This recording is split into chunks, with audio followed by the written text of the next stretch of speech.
북한도 독립운동사에 대한 그런 어떤 연구들을 많이 해오시고 시민운동가이자 독립적인 역사 연구자라고 불러드려야 될 것 같습니다.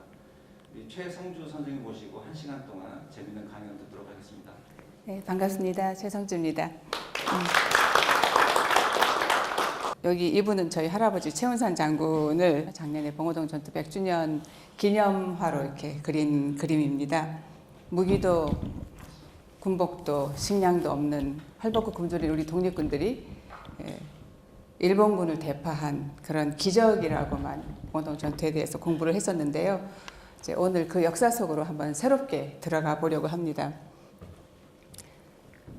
저는 시민운동가로 30여 년 활동을 했기 때문에 제가 이렇게 시민운동 영역에서 열심히 하고 있으면 역사학자들이 지금은 사료가 안 나와서 다 이렇게 밝혀지지 않지만 언젠가 사료를 발굴해서 제대로 된 역사를 밝혀줄 거라고 생각하고 오랫동안 기다렸습니다. 근데 제가 이렇게 할머니가 돼서 더 이상 이렇게 역사가 왜곡된 채로 굳어지고 있구나 하는 것을 깨닫게 되고 그러면서 2016년에 그 최운산 장군 기념사업회를 창립을 했고 봉오동 현지를 다니면서 봉오동 전투 현장은 우리가 생각하던 그런 곳이 아니다는 것을 이렇게 밝히면서 너무 답답해서 100주년을 그냥 보낼 수 없어서 제가 그동안 찾았던 역사 사료와 어릴 때부터 들었던 우리 가족사를 함께 이렇게 정리를 해서 봉오동을 새롭게 조명하는 그런 책, 그 최운산 봉오동의 기억을 제가 발간했습니다. 이렇게 보통 알고 있습니다. 이 홍범도 장군이 이 봉오동 전투를 총지휘한 분으로. 근데 이 사진이 어디서 나온 사진이냐면은 이 사진은 많이 보셨을 것 같아요. 이 사진의 원본은 이렇습니다. 여기 보시면 왼쪽에 홍범도 장군, 오른쪽에 이분은 최진동 장군, 저희 큰할아버지십니다. 최운산 장군의 형님. 이분이 봉오동 전투를 지휘한 대한북로독군부의 총사령관이셨고요. 홍범도 장군은 연대장이셨어요.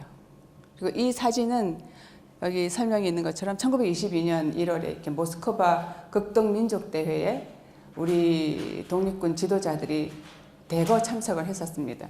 권총을 레닌이 선물을 했어요. 이 대회에 참석했던 지도자 중에서 이렇게 중요한 사람들한테 레닌이 권총을 선물했는데 그래서 이 선물한 권총을 가슴에 이렇게 두르고 두 분 다 이 모자가 러시아 적군 모자입니다. 이렇게 군복과 이 총을 선물을 받고 옷을 갈아입고 기념 촬영한 사진이에요. 그러니까 이 두 분한테만 이 선물을 했다는 거는 이분이 굉장히 중요한 인물이라는 걸 알 수 있는데 혹시 최진동 장군은 들어보셨습니까? 처음 봅니다. 네, 모르시죠. 네. 그러니까 우리가 역사를 절반을 알고 있는 거예요. 지금까지. 그러니까 아무것도 없는 의병 출신의 홍범도 장군의 고군 분투로만 봉오동 전투를 이해하고 있는 거예요. 그 대회장에 입장할 때 그 무기를 다 내놓고 들어가야 되는데 최진동 장군이 다 놓지 않고 하나쯤은 숨겨서 들어가려고 그렇게 하셨대요. 그러다가 그걸 다 이제 뺏기고 들어가느라고 실갱이 하느라고 그 시작 시간이 늦은 거예요. 근데 들어가니까 벌써 시작이 되고 있어서 문을 열고 스톱 하셨다는 거예요. 내가 아직 안 들어갔는데 대회를 시작하면 안 된다고. 그 정도로 당당하셨던 그 당시에는 대단하셨던 분들인데 우리가 잘 모르고 있죠. 이 최진동 장군의 동생 최운산 장군, 저희 할아버지십니다. 옆에 여운형 선생도 계시죠.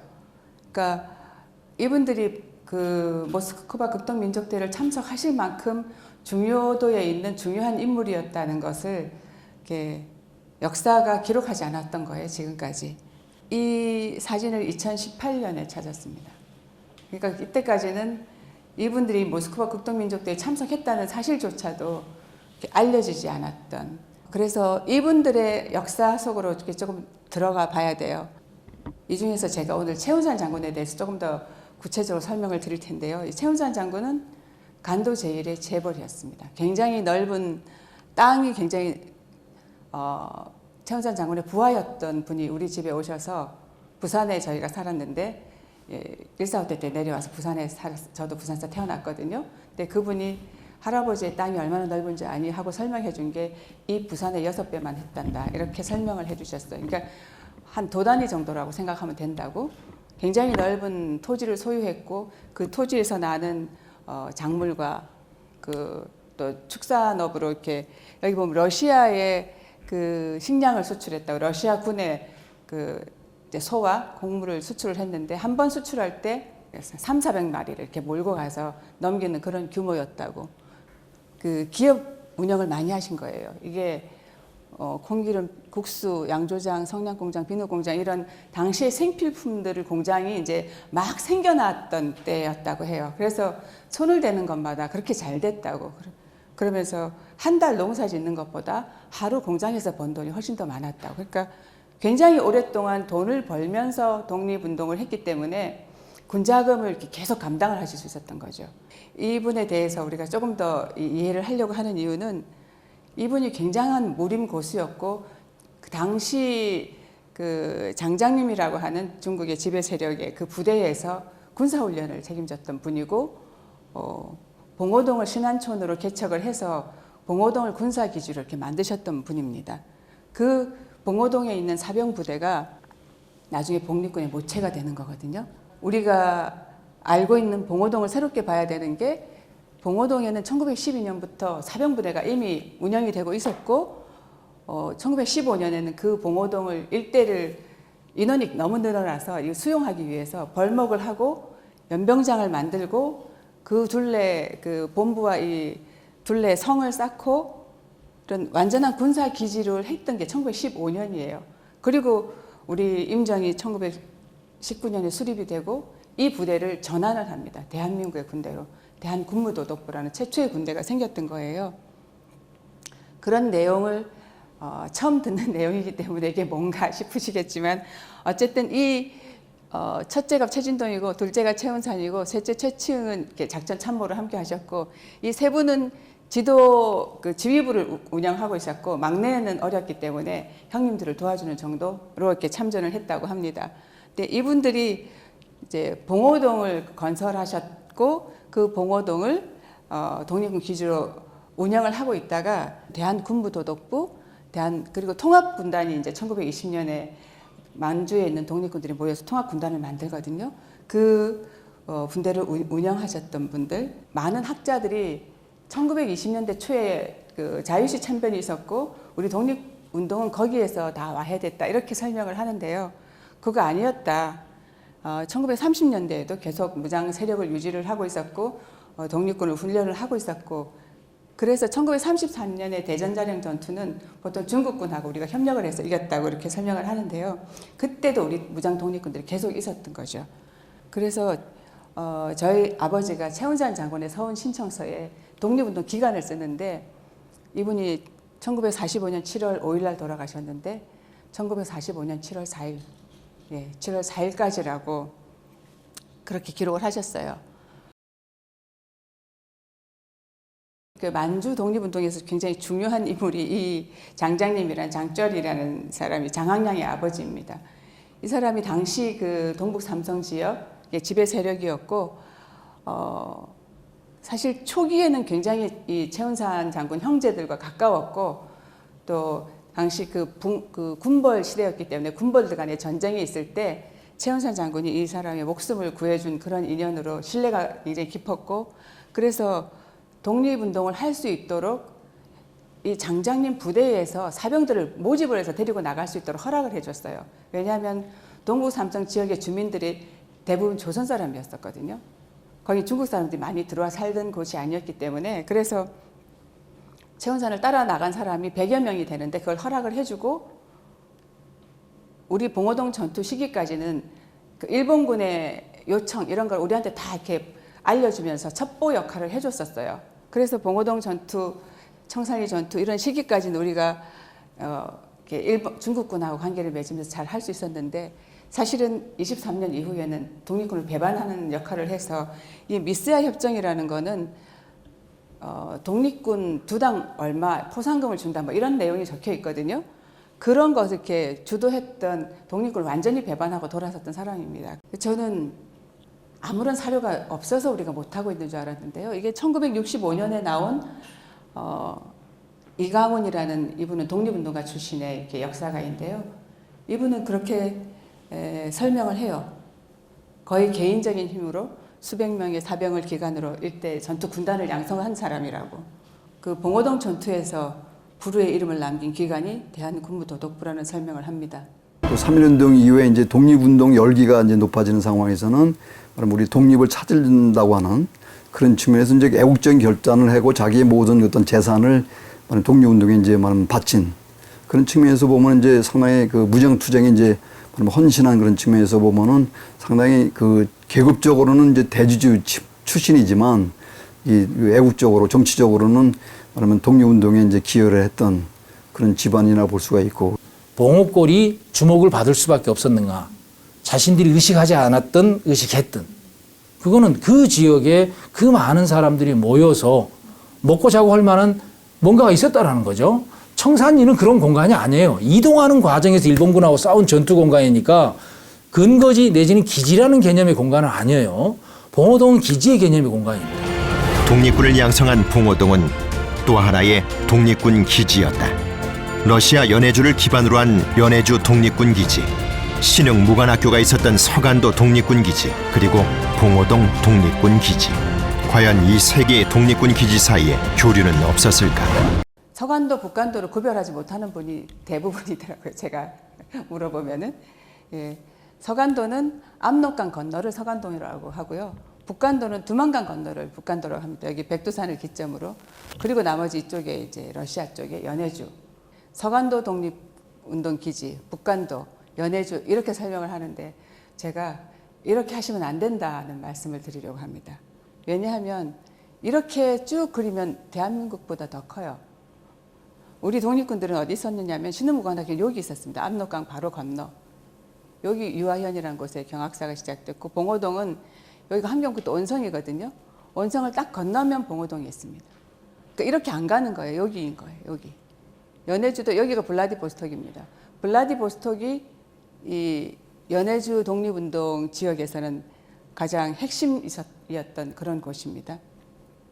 여기가 도문시거든요. 도문시는 갔다 오신 분들이 많을 거예요. 봉오동과 도문은 붙어 있습니다.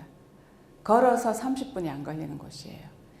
차 타면 한 2, 3분이면 가는 곳이에요. 연길공항에서 차 타고 가면 40분 걸리는 곳 지금. 그리고 이 훈춘은 러시아 쪽으로 건너가는 무역도시입니다. 소를 몰고 가서 훈춘에 가서 넘겼다 이렇게 들었거든요. 그 청산리는 아까 얘기했던 것처럼 이 여러 군데에서 일어난 거리전, 시가전이라고 얘기할 수 있는 거죠. 봉오동은 여기가 독립군의 근거지였던 곳. 이 서대파는 북로군정서가 있었던 곳인데 이 지역이 다 최은산 장군이 소유했던 지역입니다. 북로군정서는 최은산 장군이 자기 땅을 내어주고 군자금을 내주고 창설했던 부대입니다.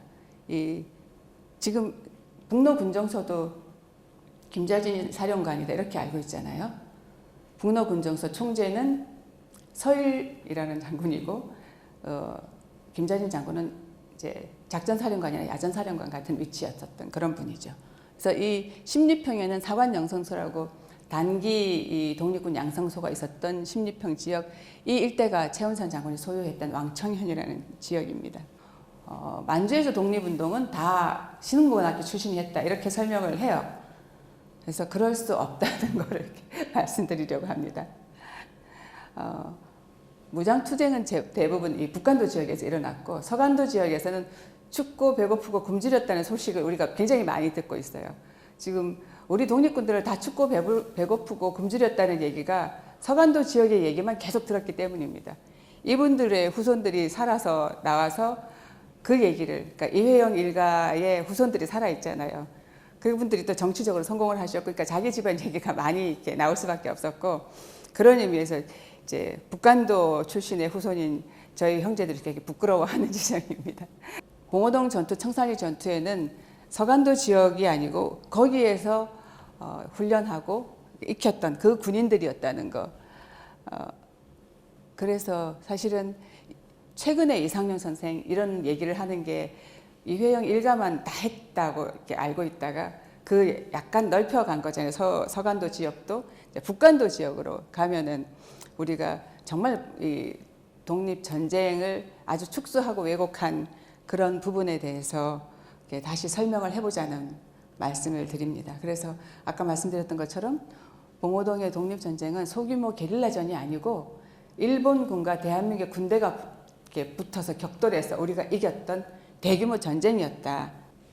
신흥무관학교 학생들은 대부분 체력 훈련을 위주로 했어요. 왜냐하면 총이 없었기 때문에, 먹을 게 없는 게 총을 살 수 있겠어요. 무기가 없었기 때문에 이렇게 유격 훈련 위주의 그런 훈련을 했었고, 이 봉오동에는 1910년대부터 그 무장 군대가 자기 재산을 지키기 위해서 있었고, 훈련된 중국군에서 아예 훈련된 군인이 들어왔었고, 그 군인들이 독립군에 이렇게 모체가 되고 독립군을 훈련시켰던, 그리고 계속해서 러시아와 관계를 맺으면서 무기를 꾸준히 수입해 와서 무기를 가지고 있었던, 사실은 어떤 군대도 그 실전 무기를 가지고 훈련하지 않으면 훈련의 효과가 없는 거잖아요. 우리가 지금 해마다 무슨 팀 스피릿이라든지 이런 훈련을 하는 이유가 실전 능력을 가지기 위해서잖아요. 훈련이 안 된 군인은 쓸모가 없는데 독립군들도 그랬다. 훈련이 안 된 군인은 거기에서 총알바지 역할을 하거나 우리 동학군들처럼 무기가 그 힘 겨루기가 안 되면 사실은 이길 수 없는 게 전쟁이라는 것. 봉오동 전투는 현대전이었다는 말씀을 드립니다. 그래서 사실 최은산이라는 인물이 왜 중요한가? 아주 꾸준하게 오랫동안 그 사업을 하면서 돈을 벌면서 군자금을 댔던 사람이기 때문에 그래서 그로 인해서 이 봉오동 청산리의 독립전쟁, 대전자령 전투 이런 데서 승리할 수 있는 그런 독립군이 이제 길러졌다는 거고요. 제가 봉오동에 가보고 느꼈는데요. 참 명당이구나. 아주 물 좋고 산 좋고 산세가 좋은, 그래서 봉오동을 이제 이름을 저희 할아버지가 지으셨는데 봉황봉자에 오동나무 오자, 여기에서 어떤 그런 우리 조선 사람들이 이쪽을 이렇게 소유해서 아주 길게 사시려고 했던 거죠. 근데 우리가 이게 한일 병탄이 되고 이곳을 독립군들의 어떤 성지로 만들어야 되겠다는 생각을 하시고 이제 성을 쌓고 훈련을 시키고 하면서 이제 봉오동이 군사 기지로 발전해 갔던 거죠. 그 조선 사람이 있는 곳은 항상 물이 있어야 됩니다. 아주 강이 맑은 강이 거기 있었어요. 그래서 논농사를 지어서 이제 얼마든지 그 의식주를 해결할 수 있는 그런 공간이었었는데, 물이 좋았던 곳이기 때문에 그 중국 정부에서 그 물을 막아서 댐을 만들었어요, 거기다가. 그래서 도문시 수자원이 돼 있기 때문에 지금 봉오동에 가면은 그런 그 못 들어가는 곳을 만들어 놓은 이유가 그 수자원이기 때문에 민간인 출입 금지 구역이 돼 있는 거예요. 그래서 봉오동 현장을 갈 수가 없습니다. 지금은 천연적으로 좋은 그 위치였었지만 이것을 인공적으로 그리고 요새로 꾸민 곳이었다. 이 일대가 봉오동이에요. 전체가 봉오동인데 아까 말씀드린 이 댐이 여기 생겼어요. 그 사람들이 봉오동 전투 현장은 저 물속에 잠겼다. 지금까지 그렇게 설명했어요. 학계도 그렇고 많은 다큐도 보면은 지금도 봉오동 전투 현장 물에 잠겼다고 설명하는 곳이 많아요. 이게 그 댐이거든요. 이 댐에서 여기가 한 10km 가까이 들어갑니다. 봉오동 전투 현장은 여기였어요. 이렇게 나눠진 골로 돼 있는 곳. 그러니까 이 자리에 서면은 여기가 보이지 않거든요. 근데 여기까지 가본 사람이 거의 없었던 거죠. 그 봉오동 저수지 안으로 들어가야지 이 전적비가 보이거든요. 지금 봉오동 여기는 보면 봉오골 반일 전적지라고 되어 있는데 그쪽에서 쓰는 말로 그렇게 되어 있습니다. 사실은 이 전적비 자체도 잘못되어 있어요. 홍범도 사령관, 최진동 부사령관 이렇게 되어 있어요. 그 중국에서도 이 최진동 장군을 중국에서도 이렇게 굉장히 폄훼했었어요. 지주였기 때문에. 그리고 그 공산주의를 반대했었던, 공산주의를 싫어했던 독립운동가거든요. 그래서 이렇게 탄핵 1순위였었습니다. 차를 타고 한 20-30분 들어가야 되는 곳이거든요. 안으로 들어가면은 이렇게 굉장히 넓은 그 연병장이었던 곳, 본부가 있었던 지역이 나옵니다. 역사 선생님들하고 역사 학자들하고 같이 갔었는데 이거는 종합운동장 한 서너 개 정도 크기인 것 같다고. 근데 이제 이런 곳이 여기뿐만이 아니고 저 밑에도 있는 그 몇 개 이렇게 연병장이 만들어진 곳이 있는 그런 공간입니다. 그 최진동, 최운산, 최치영, 최명록의 아버지였던 연변도태라고 연변 지역을 다스리던 그 지역 책임자입니다. 우리나라에서 파견됐었던 이분이 이제 어떤 분이냐면 청나라 이때는 조선 말기였고 청나라 말기였기 때문에 우리 국경 분쟁이 심했어요. 그쪽에 중국에서는 그 한족들을 거기 이주시켜서 점유하려고 하고 또 이분은 지역 책임자였기 때문에 나가라 여긴 조선 땅이다 이러면서 청나라하고 전쟁을 했던 무력 충돌을 불상했던 이분이 봉오동에 산소가 있었어요. 이렇게 제가 2015년에 가서 이 산소를 찾았습니다. 그래서 처음 이렇게 막 그 우거져 있었는데 이렇게 그 주위를 싹 정리하고 나니까 묘가 이렇게 꽤 큰 묘가 이 저희 오빠하고 동생이고요. 여기는 그 최지동 장군의 손자입니다. 봉오동에 살고 있어요. 이분 1925년에 돌아가셨는데 그때는 이 최진동, 최운산 두 아들이 감옥에 들어가 있었을 때거든요. 그래서 이 비석을 세워드리지 않고 2016년 10월에 이 중국 땅에 이렇게 한국식 갑비석을 세워놓고 왔습니다. 이분이 어떤 분이었는지 우리가 좀 알고 기억해야 되겠다 싶어서 사실은 봉오동에 이 분의 그 묘를 그대로 놔두고 비석을 세워드리고 이런 작업을 했었습니다. 독립전쟁에 대해서 이렇게 이해를 하려면은 우리나라의 3.1운동과 아주 긴밀한 관계가 있다. 3.1운동이 전국적으로 우리는 보통 국내에서만의 3.1운동을 많이 얘기하는데요. 저는 100주년이 됐을 때 사실은 이런 얘기가 나왔어야 된다고 생각하는데 학자들이 연구를 안 해놨더라고요. 이게 뭐냐면은 여기 보면은 만주와 노령에서의 조선 독립운동 소요요도입니다. 그러니까 그 일본에서 봤을 때는 우리는 만세 10이지만 거기서는 소요잖아요. 그거를 각 지역에서 얼만큼 있었는지 이렇게 다 세세하게 지도에다가 표시를 해놓은 거예요. 여기 훈춘에 3,000명, 여기는 4,000명, 여기 1,500명, 1,500명이죠. 여기는 340명, 900명, 400명, 4,400명, 1,000명, 1,500명. 굉장히 많은 우리 그 간도 지역의 동포들이 참여했습니다. 그래서 제가 지도를 이렇게 100명, 200명은 빼고 1,000명, 2,000명 단위 것만 이렇게 세어보니까 그 1919년 5월 15일까지 조사한 거거든요. 한 달간 조사를 한 거였어요.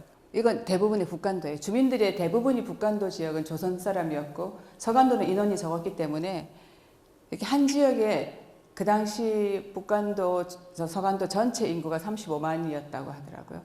그러니까 35만 인구에서 4만 명이 넘어요. 이거 제가 대충 계산을 해보니까. 이렇게 할 정도로 우리 애국 열기가 굉장히 뜨거웠던 지역이 그 만주 지역입니다. 우리는 다 여기서 넘어간 사람들이 모였다고 생각하는데 거기 살던 사람들이 중심이 됐고 그분들한테 합류하러 간 게 여기서 넘어갔던 분들이죠. 각각 그 지역에 대해서 이런 밀정 보고서가 존재합니다. 이런 것들이 있기 때문에 이제 몇 명이 왔었다 이런 게 조사가 되거든요. 이분들은 3월 26일 날 이걸 일으켰는데 거기 그 위치가 왕청에 있는 백초구 그날 이런 일이 있었고 이게 어디 위치에서 이렇게 왔었는지 그리고 한 100명이 모여 있더라 이런 설명이 다 있습니다. 모여지는 그 살록에서 했었다. 수계자가 이 최명록이 최진동 장군의 원래 이름입니다. 그 최명록, 최명길, 최명순, 최명철 이 사형제거든요. 그 최씨들이 한 거고 이들이 이렇게 중국인들도 있었고 구한국기는 태극기를 얘기하는 거거든요. 구한국기와 중국기를 들고 이렇게 왔었다. 그리고 각 그 종교의 지도자들이 차례로 일어나서 연설을 했다.